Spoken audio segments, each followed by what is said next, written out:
Well, hi everyone. Yes, here's another video. Sorry it's not been one for a while, but it's not been a very good breeding season for me. Unfortunately, this is how it goes some years. You can't blame the birds. It's just one of those things. Everybody will be reflecting on how their season has gone. Some people would have had a good season, some people would have had a bad. Unfortunately, last year was a good season for me. This year is not so good, but I have produced some young, so in some respects it's a good season. Any young is a good season if you produce some. So let's have a look at the young that we produced this year. So for four pairs, I've got 5 young birds down there. They're all in their molt. Most of the birds now are into the molt. The bird room's full of feathers. The older birds are probably just started to molt out more than the young, but you can see the colouring up nicely now. I've got the colour food in the water. That's the way I do it. Some people put it into the soft food. I put it into the water. It's just what I do. It doesn't make any difference. You can do whichever way you like. One of the hens who's molted out, I've never had one go like this. I don't know if she's got a skin complaint, but she's molted out in one fell hit. I mean, the feathers are all over the place. It's bare skin. I should keep an eye on her because she might have a bit of a skin complaint, or she might just molt out. Okay. Right, the top. There's the cock birds from this year. All on the top row. They're all separated still, because even though they're in the molt, they would still probably squabble and argue with each other. In a few weeks' time, a month's time or so, I'll put them all together and just let them be all in one flight, because they won't be arguing. They're all feeling pretty down. Not at the best of, when they're molting, it takes a lot out of them. So, they feel really down and tired, and they don't do a lot. They're not making any singing now. The singing you can hear is just a tape playing in the background.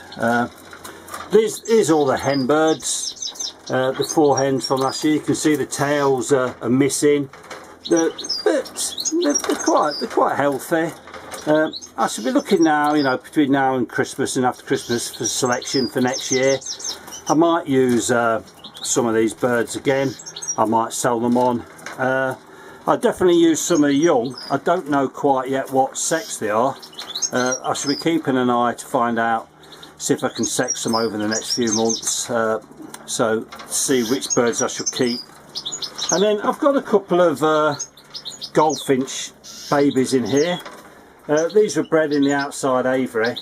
In the UK they're known as grey plates, because they've not got the red blaze and all the colouring yet of the adult bird, but when they molt out in the next month or so, they will get all the colouring. I think one's a cock and one's a hen. I watched them when they were in with the adult birds, and the cock bird wouldn't leave one or the other. He was fighting all the while with one of the birds, but he'd sit next to the other. So to me that says that one of them's definitely a cock, and the other one's more likely a hen. So the one with the blue ring, I think is a cock bird, and the other one's a hen bird. Unfortunately, the mother of these two went down for the second round. She was sitting on 5 eggs, and then I found her dead in the bottom of the cage. These things happen, can't be helped. Nobody knows the reason why. It just seems to happen that way. So unfortunately, rather than having another 4 or 5 young goldfinches to show you, I've only got the 2, but they're lovely birds. They're taming down quite well now. They were really flighty when I first put them in here, but over the last few weeks I've gradually I put them in a smaller cage to start off with, and took them outside with me and kept them kept me being around them all the while, and they gradually got used to me, and now they're in this cage. They're settling down quite well. I don't like birds that are too flitty and flighty, because they bang into the side of the cage. It's never nice to go into to see your birds and you've got birds flying and flapping all over the place. So you need to get them steady, and these are steadying down nicely, and when they start to molt out they'll quieten down even more. So as you can see, most of the birds are looking fairly fit. My two mules are outside in the garden at the minute. One of them's just molted out more than the other and is actually starting to sing again. The other one's in full molt and is feeling really sorry for itself. It's just sitting quietly on the perch. And I try to, what I do this time of the year, I keep the light down as well. Probably keep the door closed a bit more, keep it darker. It helps them molt out faster. To be in the dark, because it's the darker days, and that is the thing that triggers the molt, was one of the things. So if you keep it dark, they're usually molt out fairly quick.